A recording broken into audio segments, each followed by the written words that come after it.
Ayun, napakarami. Ano, panapakan niya yung sarili. Ayan, okay. Yung mga estudyante naman, yung mga alpha, gusto kong makita niyo. Okay, ayun, napakarami din po, no? Amen. Ayan. Tapos yung iba po, ano, kanya-kanyang invitation po. Okay, so maraming salamat po again sa inyo pong pagdalo ngayong hapon at makakasama po namin kayo dito po sa aming evangelistic crusade. Ano po? Okay, so bago po tayo magsimula, inahiyahan ko po tayo lahat po ay tumayo.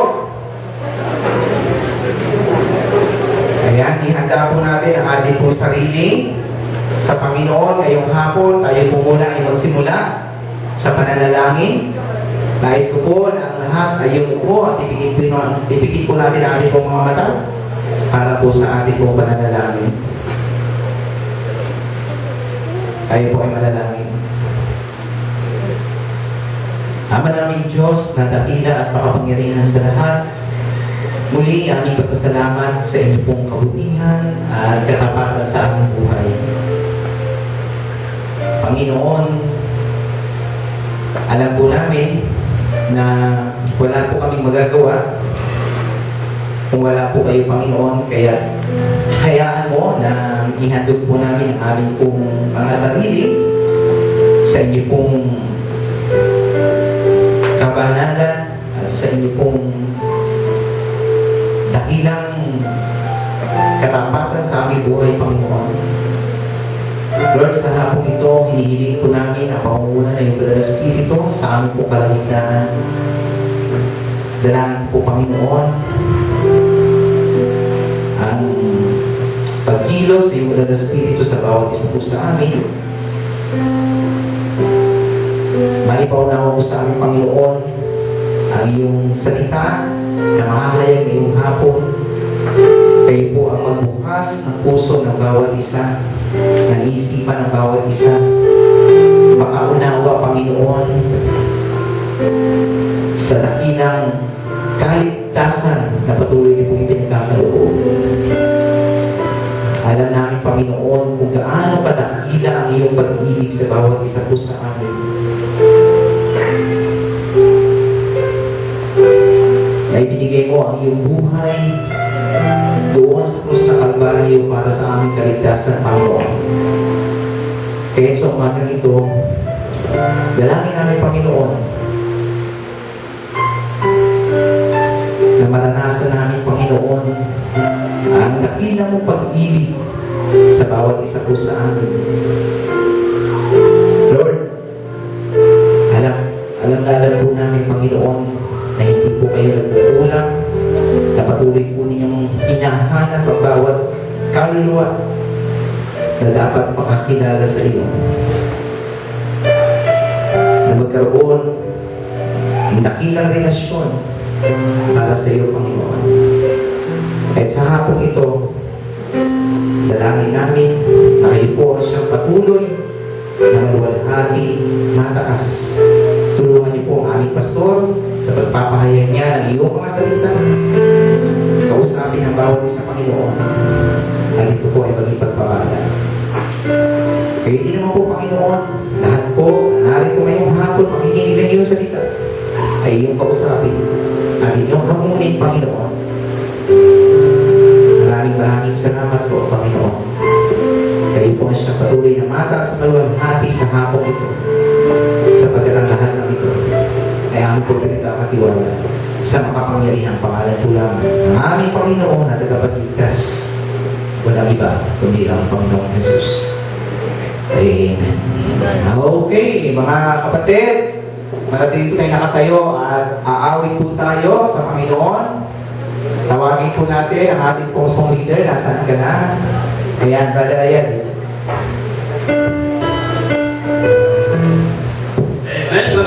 Magandang hapon po sa bawat isa. Napakaligaya po ng hapong ito. Awitin po natin, ligaya ng buhay.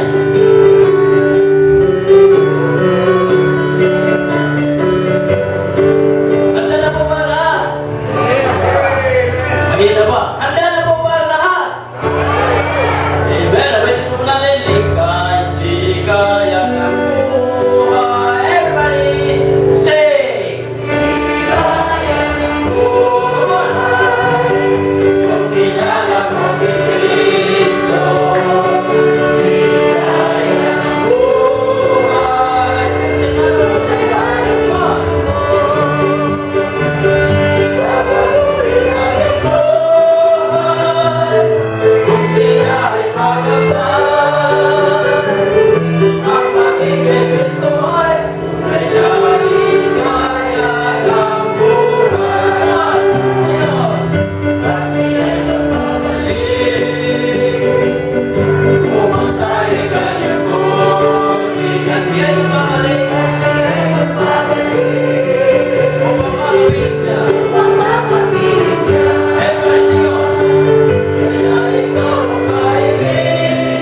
ating Diyos ay magiging. Everybody say, come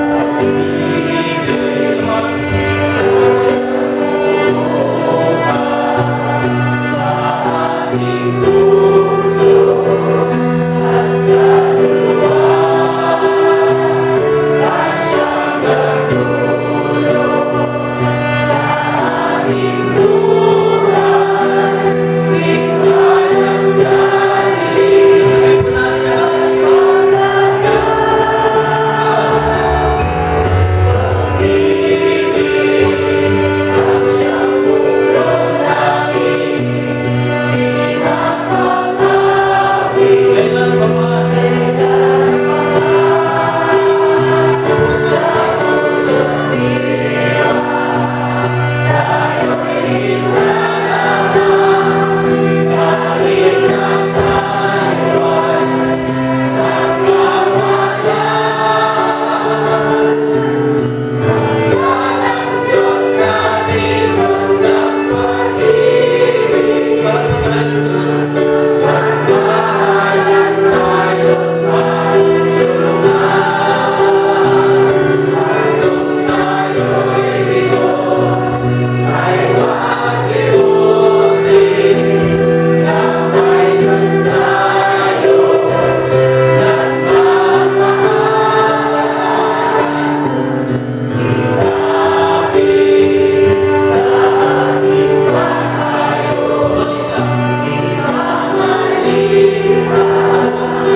Okay, sige po, maaari na po tayo makaupo lahat. Ano po? Again, maraming salamat po sa inyo pong pagtugon sa ating paanyaya ngayong hapon. Mawi po ba kayo lahat? Eh, parang hindi yung iba, ano. Marahil siguro yung iba sa inyo hindi pa naaawit itong mga ganitong awitin. Ano? Yan po ay mga awit, papuri at pasasalamat sa kaluwalhatian, katatagan po ng Panginoon sa bawat isa po sa atin. Ano po? Ayan, ngayon pong hapong ito po ay special na araw, holiday po ngayon, di po ba? Ayan, ano? Ano ba sineselebrate ngayong araw na ito? Ayan, alam niyo. Kasama ba kayo doon? Hindi pa, ano? 29 years ago, nangyari yung EDSA Revolution. Bata pa po ako noon. Okay? So, ngayon po, sinamantala rin po namin itong araw na ito dahil kayo po ay walang pasok. Ano? Nawa itong araw na ito ay pag-aamit po natin sa mas makabuluhan pa. Maliban po sa pag-celebrate ng araw po ng demokrasya, nawa ito ay i-celebrate din natin para sa araw ng kaligtasan. Ano po? Sapagkat ang Panginoong Hesukristo po habang hindi pa po siya bumabalik, sapagkat tiyak po babalik ang Panginoong Hesukristo. Amen. Kung hindi pa po ninyo ito alam, ngayong hapong ito dapat po ninyo malaman ito. Okay? Ang Panginoon po, ang Panginoong Hesukristo po ay patuloy na nagliligtas. Kaya ito po mga kabataan na naandito po sa aming iglesia ngayon, KKK, Kabataang Kumikilos para kay Kristo, ay talagang nagsisikap na abutin ang bawat isa po sa inyo sa anumang kaparaanan, para madala po dito sa iglesia ito at maibahagi po sa inyo ang dakilang mensahe ng ating pong Panginoong Jesucristo. Ay yun po ay walang iba kundi ang dakilang kaligtasan. Okay? So stay on your seat, just relax, at panoorin niyo lamang po ang mga programa na amin pong inihanda, espesyal na programa po para po sa inyong lahat ito. Amen? Excited na po ba kayo?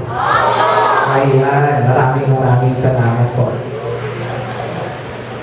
Ano po ba yung susunod nating Okay.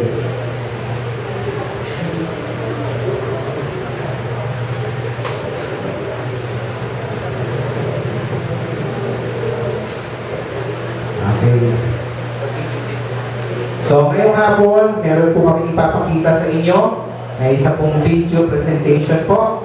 Okay? So, ayan po, para po ninyo.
buhay ba ang hanap mo na kayang baguhin hindi lang ang paligid mo, higit ang iyong pagkatao? Sumbungan mo ang Diyos nating buhay at malalasot mo ang buhay na di lamang nakikita ng mata.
Nais mo bang malaman ang kasagutan at mabigyan ng kahulugan ang iyong buhay?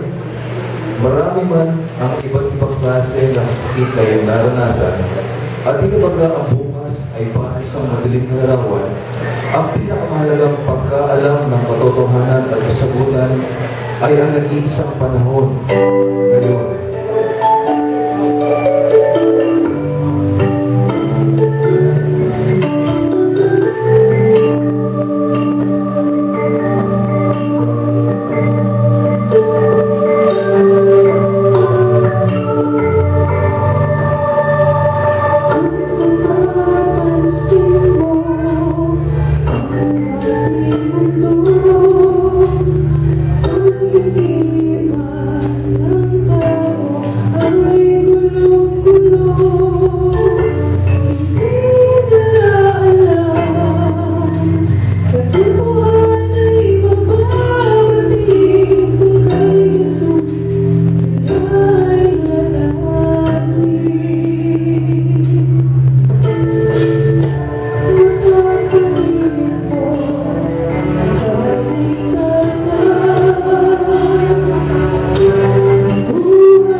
nagpapasalamat na hindi mag-alala, hindi tayo maghahaba. Maximum tayo ng 30 minutes tapos tayo. Pagkatapos ito kakain na tayo sa kasama. Matiging pagkain. Mayroon ba kayong staff? Ako pag wala, hindi kayo kakain. Well, tayo nagpapasalamat na ang inyong mga teacher ay inakit kayo dito. Imagine nyo dalawang bagay ang pwede mangyari sa inyo ngayong hapon. Nakikinig po ba kayo? Una, kakain kayo. Pangalawa, maiintindihan ninyo ano ang buhay. Okay? Tayo po muna lahat ay tumayo. At 30 minutes, tapusin po natin ito. Makinig lang kayo mabuti. Wala lang tayo ng tayo. Dahil kada may isang tayo, 5 minutes. So, pag tumayo, abutin tayo ng 2 oras dito. Kaya makinig lang kayo quickly, 30 minutes. Nung nakaraan, ay nagturo din ako dito naman sa Congressional National High School sa Paliparan 2. Mahigit, palang 300 na kagaya ninyo, tinuruan ko. I am being invited by the principals of that school. And kagaya din na tinuro ko sa kanila, hindi nyo tinuturo ko sa inyo. Buksan niyo po sa James, sa Bible. Kung wala kayong Bible, makikita nyo lang ito dito. And quickly, you will listen carefully and matatapos po tayo as quick as possible. Sa James, sino sa inyo dito ang pakitaas kung may idea na tungkol sa Bible, dumadalo kayo sa isang Christian church? Ayan, dami na. Nakakatuwa naman na. Thank you so much. Okay? So, babasahin ko ay wikang English, but I will try to speak to you in Tagalog. Ano? So, James chapter 4,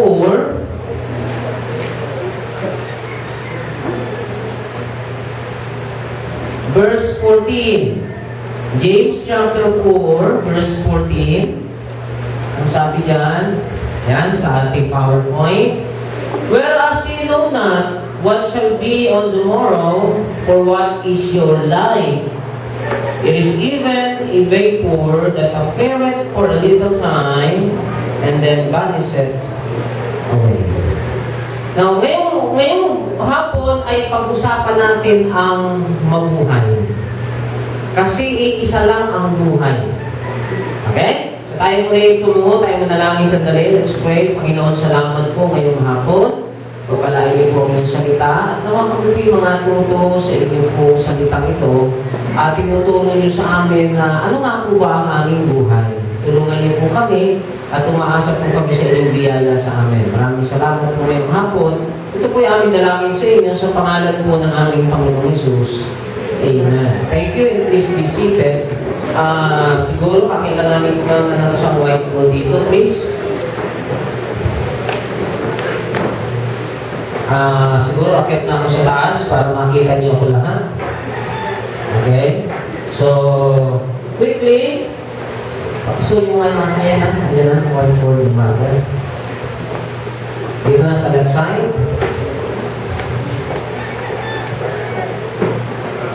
Ito, brother.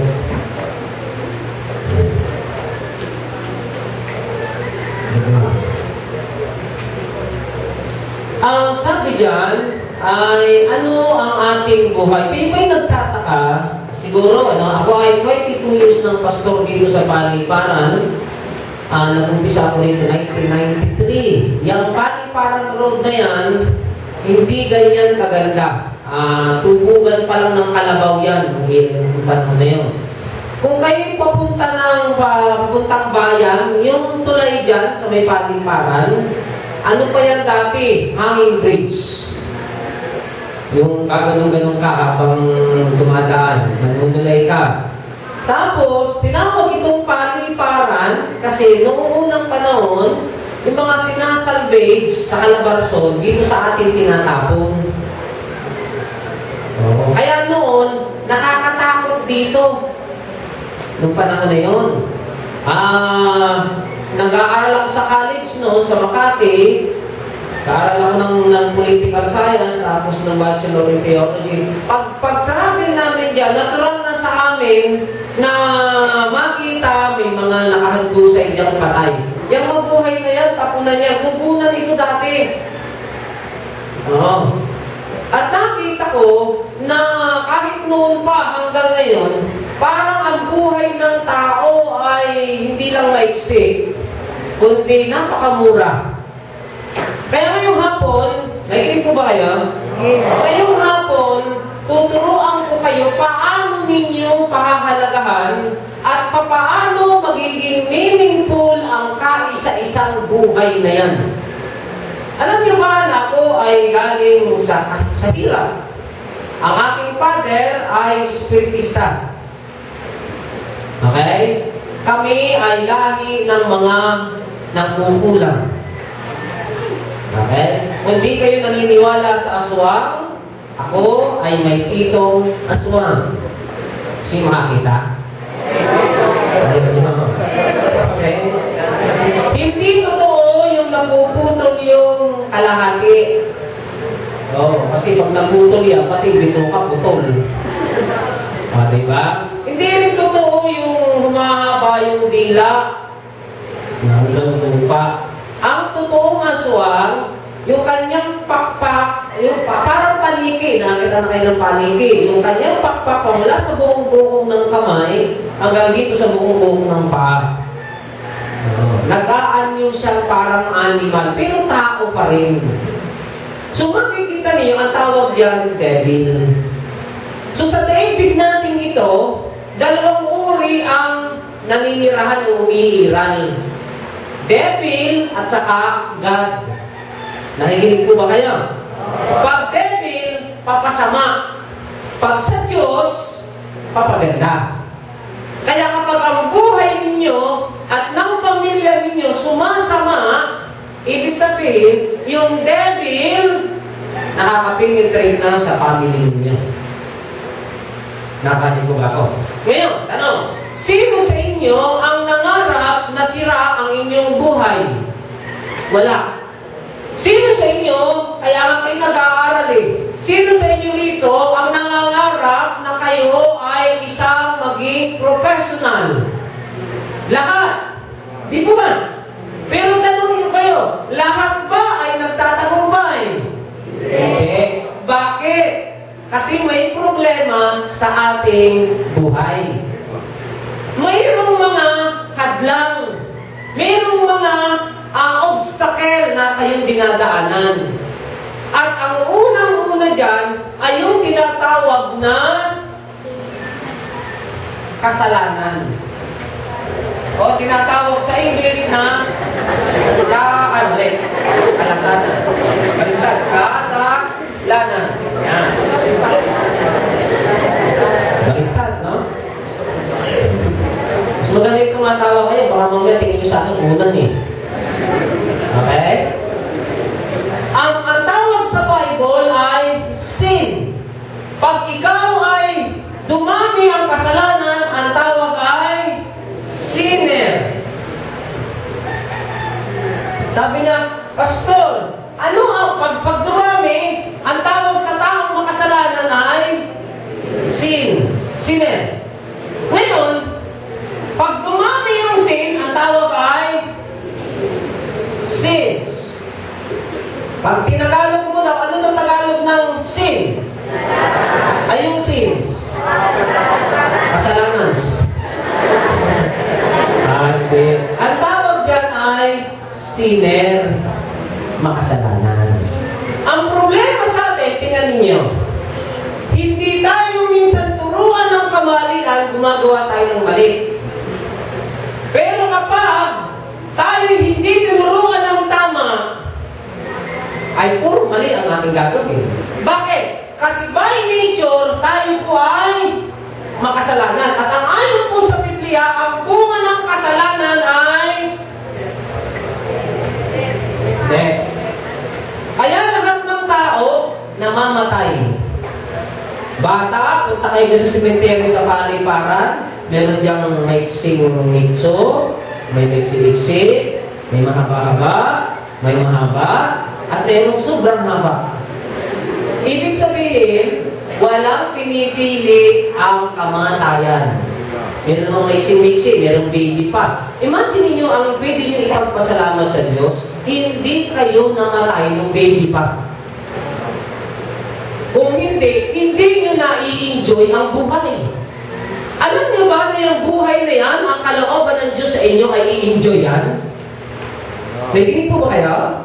Pero ang tanong, na-i-enjoy mo ba yan?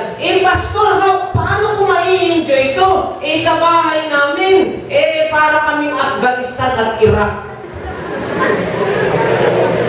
Pag nag-abot ang tatay at ang mama ko, nako, pastor, ang gulo naming magkakapatid. Kaya nga, nais ko kayong turuan, nais namin kayong tulungan. Salamat sa mga teacher ninyo, dinala kayo ngayong hapon. Okay? Nakikinig po ba kayo? Ngayon, sabi ng Biblia, ang kabayaran ng kasalanan ay kamatayan, kaya ang tao ay namamatay, physical, kaya lahat ng tao ay namamatay, and then, sabi ng Bible, spiritual. Kaya ang tao ay makararanas na dalawang uri ng kamatayan. Isang araw, mamamatay ka physical, at ikaw, pag ikaw'y namatay ng physical, ang kasunod niyan, parurusahan ka doon sa hell.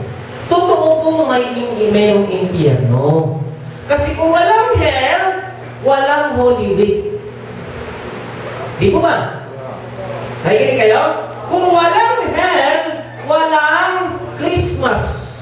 Bakit po, Pastor? Bakit? Okay, quickly. Dito na po ako papasok at dito na rin tayo magtatapos. Permanent ink yata na nilagay ko.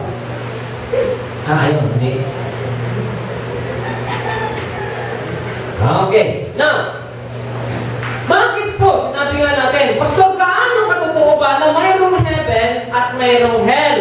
Kasi nga, ito tingnan ninyo, I think March 30, Holy Week na, no? March 30. Bakit ba may Holy Week? Bakit po ba may Christmas? Well, napapanood natin, isang araw, si Jesus Christ ipinanganak, hindi lang siya ipinanganak, siya ay, ano sabi natin, Holy Week, siya ay namatay doon sa, saan? Doon sa krus ng Calvary. Ano po sa inyo? Bakit dami-dami naman pagkakamatayan niya, bakit doon pa sa krus? Kasi noon sa Roman Empire, ang parusa sa taong makasalanan ay itinapako sa krus. Sa panahon ni si Erap ba yun o si Marcos, si Chagray, katanda niya ako, nabutan niyo na yan, lethal injection. Okay? Ngayon, ang tanong, Pastor, bakit ba pag-aano ka totoong may hell? Ngayon, kunyari ito po yung tao, okay? Marunong mag-glowing ng tao, mukhang papa yan. Okay? Now, dito po yung hell, okay? And dito po yung heaven. Okay. Explain ko lang po quickly. Ngayon, ang sabi ng Bible, kayo at ako ay makasalanan. Tama po ba ako? So ilagay natin dito, ikaw ay makasalanan. Ang problema, kapag ikaw ay namatay dahil ikaw ay makasalanan, sabi ng Biblia, ikaw ay makararanas ng dalawang uri ng kamatayan, physical at saka spiritual. Yung physical, ayun, pag nailagay ka sa ataol, tapos na, uod na ang makikinabang. Ang problema, hindi ito natatapos. Mamamatay tayo spiritual. Yung ating soul, dadalhin yan, ibubuli dyan dun sa hell. Okay? Sa impyerno na tinatawag. Ngayon, ano ngayon ang ginawa ng Diyos? Sabi ng Bible, naawa ang Diyos sa atin dahil tayo makasalanan, ayaw niya tayong mapahama, ibinigay sino? Si Jesus Christ. Para ano? Tubusin ang ating kasalanan. Naiintindihan niyo po ba? Maliwanag po ba? Para tubusin ang ating kasalanan. So ikaw na makasalanan, ang ginawa ni Jesus Christ dahil ikaw ay papuntang hell, mamamatay ka physical, ikaw pa ay papunta ng hell. Ang ang ginawa ni Jesus Christ, siya ang nabayubay doon sa krus, siya ang namatay sa krus para tubusin ang iyong kasalanan. Ngayon, kaya nagkaroon ng tinatawag na Holy Week. Yearly, sineselebrate natin ang Holy Week hindi dahil bakasyon, hindi dahil outing. Kasi tuwa kayo, mag-outing na naman kami dun sa Los Baños. Mali! Talo tayo ng mga Muslim. Ang Muslim, sa kanilang Ramadan, nandun, patuwad-tuwad. Hindi kumakain. Tayo, pag Holy Week, asan? Hindi lang kain, lamon ang lamon. Hindi nga lang lamon, lama. So, yung celebration natin ng Holy Week, tingnan niyo kayo mga kabataan. Are you listening? Anong problema ngayon? Hindi nyo ngayon, hindi na ituturo ngayon sa inyo ano ang tunay na meaning ng Holy Week. Kaya tingnan niyo kayo ngayon, wala na.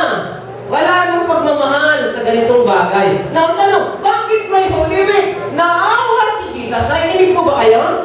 15 minutes na lang po ako. Naawa si Jesus Christ, namatay siya doon sa krus ng Kalbaryo, okay? Dahil para tubusin ang ating kasalanan, kaya yearly, tayo po'y nagsiselebrate ng Holy Week. Bakit? Dahil kapag hindi tayo natubos sa ating kasalanan, bawat tao, bawat kabataan, bawat nanay na mamamatay, dadalhin siya doon sa hell.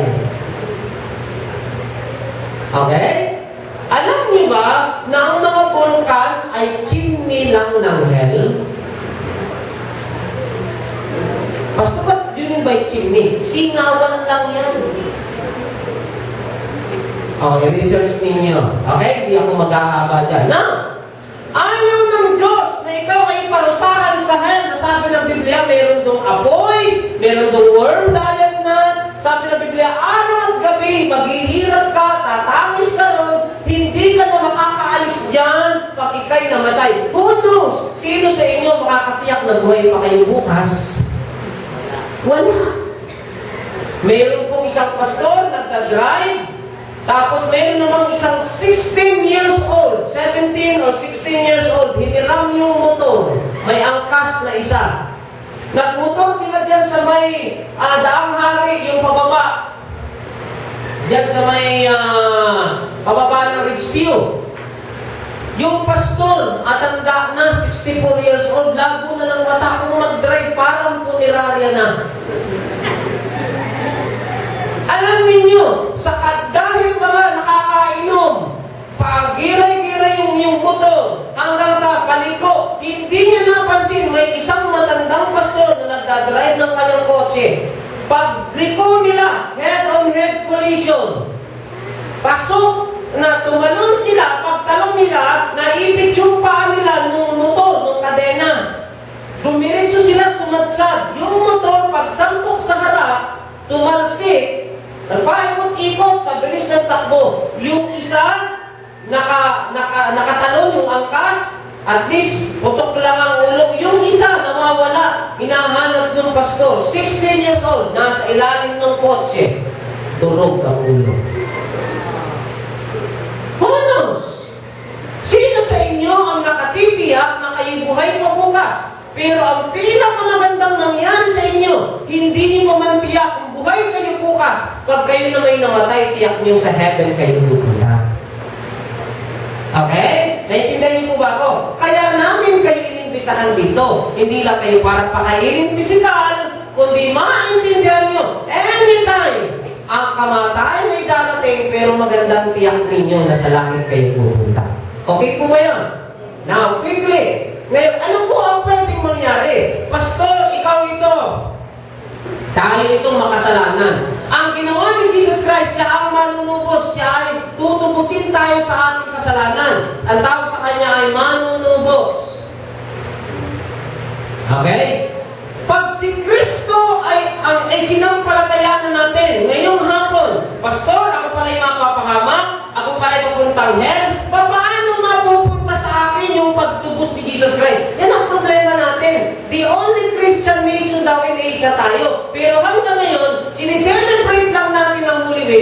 buhay, hindi natin tiyak kung sa langit tayo pupunta. Di ba? Ngayon, lastly, Pastor, kung si Jesus Christ ang nagtubos sa aking kasalanan, paano pupunta sa akin at mapapasa akin yung kanyang pagtubos? Ang sabi ni Jesus Christ, gayon na lamang ang pag-ibig ng Diyos, John 3:16. Gayon na lamang ang pag-ibig ng Diyos sa sanlibutan, na ibinigay niya ang kanyang bugtong na anak, upang ang sino man, kahit ikaw, sabi ng Bible, John 3:16, hindi higit isang nabigating Son, that whosoever believeth, sino man na sa kanya'y sasampalataya, Lord, ikaw pala'y namatay na para sa akin, para tubusin ang aking kasalanan. Lord, ngayong hapon, yung iyong pong pagtutubos, tinatanggap ko sa buhay ko. Okay? Naiintindihan niyo po ba?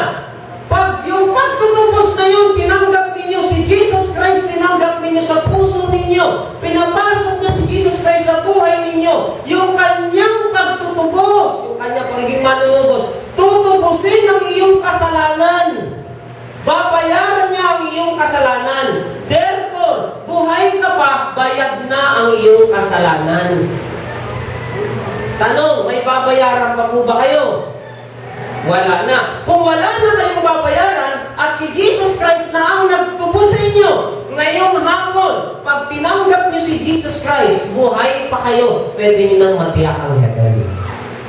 Paano, Pastor, ang nangyari? Ganito po. Gamitin natin sign. Ang sign po ng heaven, gamitin natin positive, plus.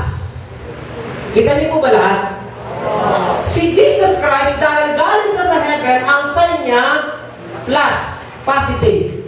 So, ang pupunta lang sa heaven, yung mayroong plus sign. Ang problema sa iyo, dahil ikaw ay makasalanan, ang sign mo ay negative. Yung hell, negative. Si Satan, negative. Yung demon, yung evil spirit, ikaw, negative. Ano? Paano ka pupunta ng heaven? Ito ngayon, i-explain ko. Pag tinanggap mo si Jesus Christ bilang sarili mong tagapagligtas ngayong hapon, seriously, buong puso, yung kanyang positive side, yung kanyang pagtutubos, ibibigay niya sa iyo. At yung negative side mo, pinasan niya dun sa cross, tinubos niya. Okay? Ngayon, mapapalitan niya, yung negative side mo ngayon ay mawawala, mapupunta kay Jesus Christ, at yung positive side ni Jesus Christ ay ibibigay sa iyo. Kaya nga si Jesus Christ ang pinarusahan, hindi ikaw. Nakaya po? Kaya si Jesus Christ ang ipinako, hindi ikaw. Si Jesus Christ ang pinahirapan, sana ikaw. Nakuha niyo po ba? Kaya nga taon-taon siniselebrate na lang natin yung kanyang ginawa. Ang problem, hindi sa atin naituro kung paano mapapasa atin yung pagtubos ni Jesus Christ. Tama niya? Parang ganyan, naalala ko nung unang lumabas ang cellphone. Dati, ang wireless na cellphone, yung walkie-talkie. Yung mahaba ang antenna, pwede. Tapos, hindi tayo pare-paras marunong. Paano ba yan? Sabi nung operator, lalagyan yung po ng SIM, sapagkat dyan sa SIM, mayroong signal, either globe or smart. Pag inilagay mo yung SIM, anong SIM yan? Smart SIM yan, yung smart na signal, marireceive mo. Ngayon, pag ikaw ay nag-text, pwede ka nang mag-text, pwede ka nang mag-call, kasi meron ka ng signal. Tama po ba ako? Pero, hindi mo mapapakinabangan yung signal na yun kung wala kang SIM. Tama po ba ako? Ganun din po. Hindi natin napapakinabangan yung ginawa ni Jesus Christ sa krus ng Kalbaryo, taon-taon siniselebrate lang natin, pero hindi natin napapakinabangan. Bakit? Kasi wala sa ating naituro na tama, na yun pala, yung ginawa ni Jesus Christ sa krus, kinakailangan tanggapin natin para pumasok sa atin yung kanyang righteousness, yung kanyang positive side, upang magkaroon tayo ng signal sa Diyos. Nakuha niyo po? At pag tinanggap niyo po si Jesus Christ bilang sarili niyong tagapagligtas, yung kanyang positive sign, yung signal sign niya ibibigay sa iyo, at yung negative sign niya, kinuha niya doon sa cross. Kaya ngayon, buhay pa kayo, hindi na kayo tatawaging makasalanan. Ang tawag na sa inyo ngayon, eto ngayon, palasak na palasak itong salitang born again. Akala nyo kasi, pag sinabing born again, relihiyon. Pag sinabing born again, ikaw ay ipinanganak na muli spiritual. Pastor, paano nangyari? Yung positive sign ni Jesus Christ, ibinigay sa iyo, at yung negative sign niya, yung sign mo, kinuha ni Jesus Christ, nagkaroon ngayon ng kapanganakang muli, nagkaroon ng pagbabago sa buhay mo. Ikaw ay dating patay sa kasalanan, ngayon ay pinuhay ka na ni Kristo, nagkaroon ka na ng positive sign, ang tawag ngayon sa iyo ay born again. Kaya ang born again is not a religion, it is a relationship kay Jesus Christ. At pag nagkaroon ka ng relationship kay Jesus Christ, may signal ka na. Ngayon, pag ikaw ay tumanggap kay Jesus Christ, ang sabi ng Bible, for God so loved the world that He gave His only begotten Son, that whosoever believeth on Him should not perish. Mapapahamak pa raw ba? Hindi na. Pupunta pa raw ba kayo sa impyerno?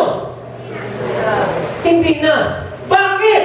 Hindi dahil kay pastor, hindi dahil sa Baptist, hindi dahil kay Father, hindi dahil sa Catholic, dahil kay Jesus Christ na nagtubo sa atin. Tama po ba? At dahil kay Jesus Christ, hindi ka na raw mapapahama, kundi ang sabi ng Biblia, but have everlasting life in heaven. So, nakita nyo ngayon. So, it's more than money. And I close. Kaya marami ngayon ang iba at siraang buhay kasi malayo kayo kay Jesus Christ. Sino sa inyo dito ang nangarap na wasak ang buhay niyo? Wala. Pero ang tanong, yung bang tinatahak niyong buhay ngayon ay paganda o papapangit? Bakit? Malayo kayo kay Jesus Christ. Yung iba sa inyo, kasi ang akala ninyo, pag inimbitahan kayo sa ganitong church, akala ninyo, boring. Akala nyo, masusunog kayo. Akala nyo, uy, baka lumabas ka sa langit. Ayun.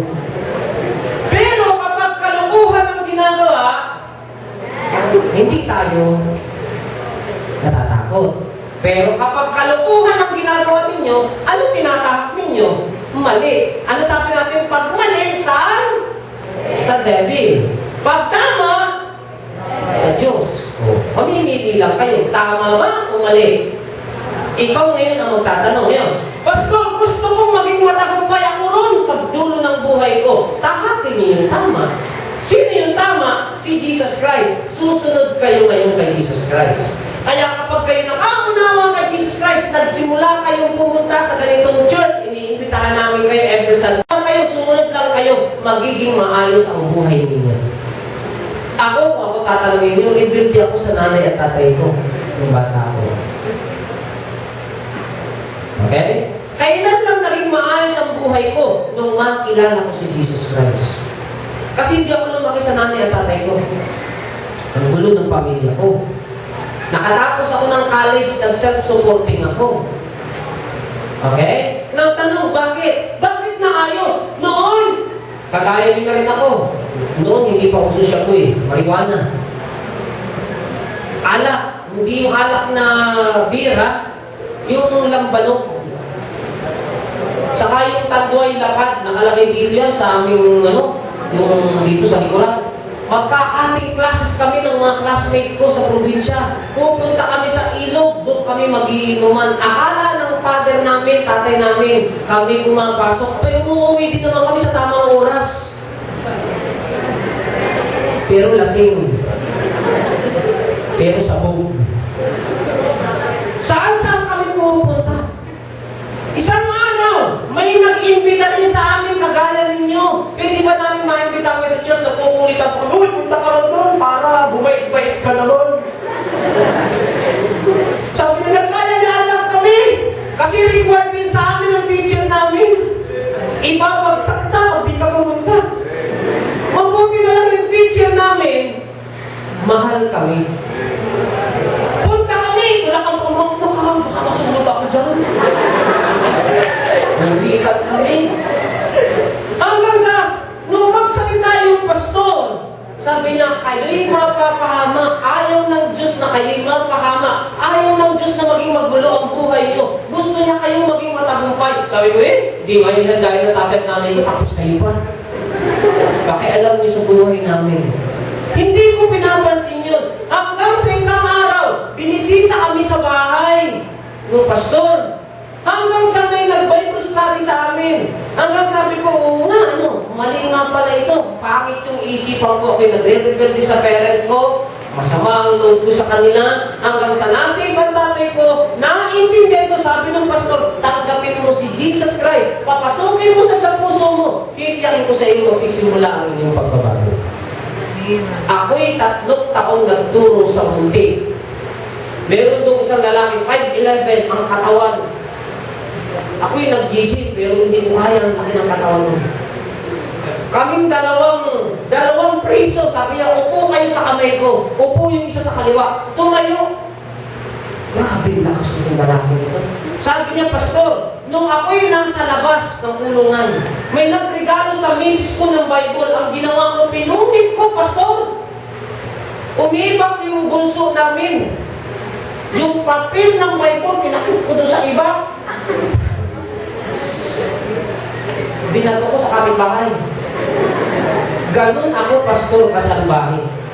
Kasasalbahiran ko, pastor, nakapatay ako 3 lalaki. Dinala sa munti, nagkita kami. Sabi niya, alam mo, pastor, pinilit akong baguhin ng asawa ko, hindi ako kayang baguhin. Pinilit baguhin ako ng lipunan, hindi ako kayang baguhin. Pero alam mo, pastor, yung Biblia noon na pinupungit ko, yung Kristo noon na nilalapastangan ko, nung makilala ko siya, yun pala ang babago sa buhay ko. Binago siya. Ngayon, nangangaral na siya doon sa loob ng matulungan. Gusto niyo ng kaayusan? Gusto niyo ng magandang bukas? Huwag kayo lumayo sa Diyos. Kailangan niyo ang Diyos. Kung ang parent ninyo hiwalay, kung ang magulang niyo iba, kung kayo may problema sa bahay, wala kayong ibang tatakbuhan kundi si Jesus Christ. Siya lamang ang makapagtutuwid ng inyong buhay. Pastor, paano yung mag-uumpisa? Ito po ang magwawakas. Simulan nyo ngayon, papasukin nyo si Jesus sa puso nyo. Hindi ito sa pilitan. Pero kung ngayong araw nito, ngayong oras nito, papapasukin nyo siya sa puso nyo, may kakaibang mangyayari sa buhay nyo. Babaguhin niya buhay nyo. Aayusin niya ang direksyon ng buhay ninyo. At dito, every Sunday, sumama lang kayo sa teacher ninyo at sa mga young people na ito. Tanungin niyo buhay ng mga yan. Mas lakas tangan pa yan kaysa sa inyo. Pero ngayon, unti-unti, maaalis na ang buhay. Ngayon hapon, ang aking paalala, bago tayo magwakas. Sino sa inyo ngayong hapon ang nais niyo papasukin si Jesus Christ sa puso niyo? Pastor, nais ko pong magkaroon ng direksyon ng buhay ko. Mabuti po, salamat po. Sino sa inyo? Would you please raise your hand? We will pray together. Sige po. Ayan, nakita. Huwag po niyo kayong mahiya. Personal to. Personal lang po ito. Huwag po ninyong tingnan yung katabi ninyo. Kasi pag ginawa niyo ito ng hindi buong puso, wala pong magandang mangyayari sa buhay niyo. Ngayon po hapon, kung kayo nangangarap ng matino at maayos na buhay, si Jesus ang kasama natin. Tayo po lahat ay tatayo. Please, would you please stand personally, bow your heads, and close your eyes. Gawin niyo ito mga kabataan ng buong puso. Hindi kayo pinipilit ng Diyos. Pero kung ito'y gagawin niyo ng buong puso ngayon, makakaunawa kayo kay Kristo. Mawawala ang parusa ng kamatayan patungong impyerno, aayusin pa niya ang buhay niya. Ngayong hapon, marahil nadaanan ang buhay niyo. Mga Kristiyano na kayo, hindi man kayo membro ng simbahan ito, dumadalaw sa ibang church. Pero may pagkukulang kayo sa Panginoon, balik kayo. Kung nahihirapan kayo bumalik sa church niyo, dito, welcome na welcome kayo every Sunday morning. Iniimbitahan namin kayo dito. But today, first, Pastor, naunawaan ko na ako pala yung makasalanan, ako pala yung mapapahamak, wala palang magandang direksyon ng buhay ko, laging magulo ang pamilya ko, di ba, magkaaway kami ng tatay ko, ng nanay ko. Hindi ko lang po inoon ito gusto, hindi ko pastor ito ibig, hindi ko po ito, hindi ako masaya. Kaya minsan sa classmate ko ako natutulog, sa classmate ko ako nagiging masaya sa kaibigan, kasi doon ko natatagpuan ang tunay na saya. Sa pamilya namin hindi. Alam mo anak, minsan ang barkada, ibibagin ka niyan, sisirain ka niyan, si Jesus, bubuuin niya ang buhay mo. Kay Jesus, hindi ka niya dadalhin sa mali. Kaya kung ngayong hapon, nabubuhay ka sa mali, nahahawa ka sa barkada, nahahawa ka sa bisyo, ako, mahal na mahal ka ng Diyos, ayaw ka niyang mapahamak, ayaw, kasi isa yung buhay na yan. Una ko kung paanyaya ay sa mga nais tumanggap sa Panginoon. Pangalawa, yung nais magbago ang buhay. Si Jesus ang kasagutan. Kasama natin si Jesus ngayon. While slowly, the pianist and the musicians play, slowly, tonight, today, kung ako pong invitation sa inyo, kung nais na pong papasukin si Jesus sa puso niyo, would you please raise your hand? We will pray together. Sige po. Remain, raise your hand. We will pray together. Kakausapin natin ang Panginoon. Susunod kayo sa akin sa panalangin. Pakitulit niyo ang panalangin ko ng buong puso ngayong hapon. Repeat after me this prayer. Panginoon Diyos, na makapangyarihan sa akin. Ako pinagpapasalamat na naimbitahan ako sa lugar na ito upang makilala kita, maunawaan ko ang totoong pag-ibig na ibinigay mo sa akin. Kayo po'y namatay para sa aking kasalanan at nabuhay na maguli upang pangakuan ng buhay na wala hanggan. Panginoon, ngayon pong hapon, buong puso na tinatanggap kita bilang Panginoon at sariling tagapagligtas. Lord, simula po sa oras nito, tinatanggap kita bilang Panginoon, bilang tagapagligtas ng aking buhay. Panginoon, ito rin po ang simula ng aking pagbabago at pag-aayos ninyo sa aking buhay. Salamat po sa inyong pag-ibig at malasakit sa aking buhay nito. Ito po ang aking dinadanahan at pinagpapasalamat ngayong hapon sa pangalan ng aming Panginoon Jesus. Matinig po tayo ng mga katikit. Marahil kayo po, mga kabataan, yung malagang decisions po sa atin. Kayo kabataan, marahil. I've been 22 years in the ministry. Alam ko, struggle ninyo sa bahay namin. Alam ko ito sa inyo. Ang gulo ng buhay, ang gulo sa bahay. Anak, hindi tama, hindi kalooban ng Diyos na kayo mag-relikot eh. Hindi kalooban ng Diyos na ikaw ay kung ano nung gagawin sa buhay mo.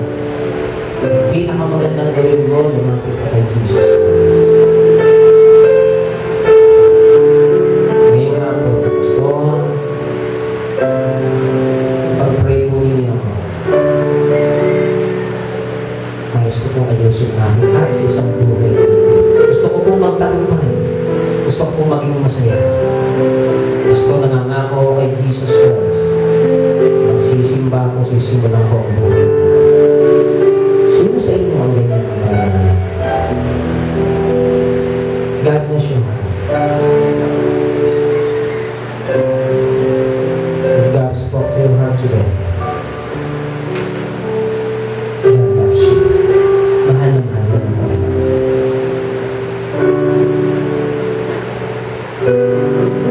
Wala kang pwedeng gawin. Kundi maghahanap ka ng church na kagaya nito. At sisimula kang sumimba. Kung talagang mahal mo ang buhay. Huwag mo sayangin. Huwag mo yung gibain. Huwag mo yung sirain. Maraming Diyos, salamat po sa oras nito. Salamat po sa mga kabataan, mga mga teachers na ginamit mo. Sa mga parent, sa aking may bahan, sa mga leaders na ginamit ninyo upang magtagumpay po ang gawain nito. Hindi ko po alam kung sino at totoo na tumanggap sa inyo. Isa lang po ang aming pong ginawa at aming pong tinupad ang iniuutos ninyo. Ipangaral namin ang Ebanghelyo sa lahat ng tao. Sa oras po ito, Panginoon, sabi po niyo sa Lucas Kapitulo 15, talatang 10, nagsasaya ang mga anghel sa langit. This is a celebration ng kalayaan sa langit sapagkat ang mga kabataan ay nakalaya sa kasalanan. Totoo po ngayon ang tunay na pagdiriwang ng kalayaan ng kanilang buhay. Iiwanan nila ang masalimot at magulong buhay. Aalisin nila ang mga hinanakit at sama ng loob sa kanilang buhay. Lalaya sila at magiging matagumpay. Magiging maayos at magiging masagana sa kanilang buhay. Akin pong hinihingi ang iyong pagpapala sa mga kabataan. Ang iyong pagbabasbas sa kanilang buhay at pamilya. Pagpalain niyo po bawat isa. Nawa isang araw, makita ko po na sila'y dumadalo sa church na ito na masaya, nagpapatuloy at nagtatagumpay sa kanilang buhay. Kung mahirap man at mabigat man ang kanilang buhay sa pamilya, may kakalinga sa kanila ang church na ito. Higit sa lahat kayo ang kanilang. Sa inyo na po pinagtatagubili ng pagpapala. Biyaya. Hindi. Tagumpay po ang hapon. To God be the glory. Thank you so much, Lord. Salamat po sa inyo lahat. Pagpapilin ka, Panginoon. Kaya kami dinadalangin. Pagpapasalamat sa inyo. In Jesus' name we pray. Amen. Amen. Salamat po. Palapakan natin bawat isa. Kami po natin ngayon. Hindi kaya ng buwan. Bago tayo, I don't know what will be the schedule, what will be the next step. I think yung pagkain ninyo na, ando na, mabilis na, ibigay ko sa inyo mamaya kung anong gagawin dito. Awin mo na tayo! Hey! Hindi kaya ng buwan! Laksan nyo to! I believe sa mga Pinos this song. Okay, ready? Hindi kaya ng buhay! Sing! Hindi kaya ng buhay! Kung kailangan mo si Cristo. Samahan nyo kayo ng palakpak para makasip kayo. Hey! Buhay! Hey! Kung sa'yo man ang gusto. Hey! Papagugin ang iyong buhay. Kasi dahil kapagtan. Ang maging kay Cristo ay tunay na ligaya ng buhay. Ulit! Ulit! Laksan niya! Ligaya ng buhay. Kung kilala mo si Cristo. Ligaya ng buhay. Kung sa'yo man ang gusto. Papagugin ang iyong buhay. Kasi ay kapagtan. Ang maging kay Cristo ay tunay na ligaya ng buhay. Thank you so much po sa inyo lahat. Congratulations po sa mga teachers. Okay. Hindi ko alam. Ano natin gagawin ko sila? Sit down muna. Yan. Okay? Sinong narita? Sinong... Kasunod. Kasunod. Saan natin program coordinator? Mamis na natin kayo. Kasi diyan. Sige. Okay.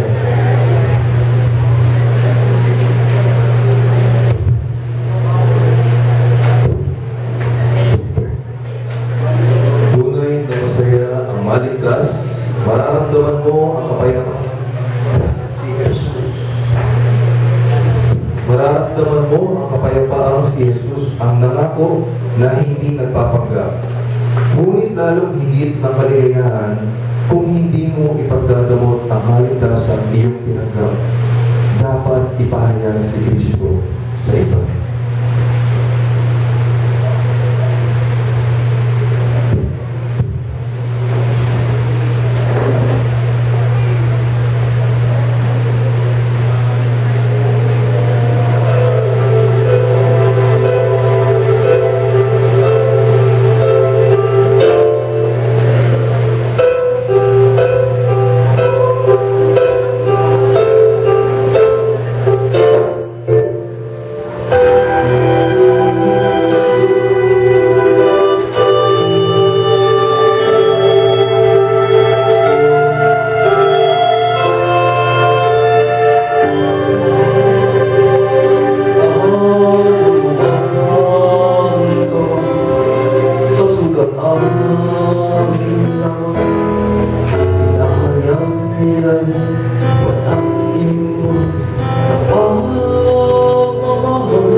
Binigay ang kanyang buhay at pag-ibig niyang banal.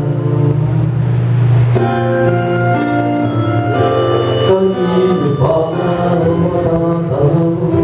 Kanino ba masisindan? Ang tulad kong angking kaligtasan ang buhay ko.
Maraming salamat po muli sa hapong ito, sa katagumpayan ng inyong programa ngayong hapon.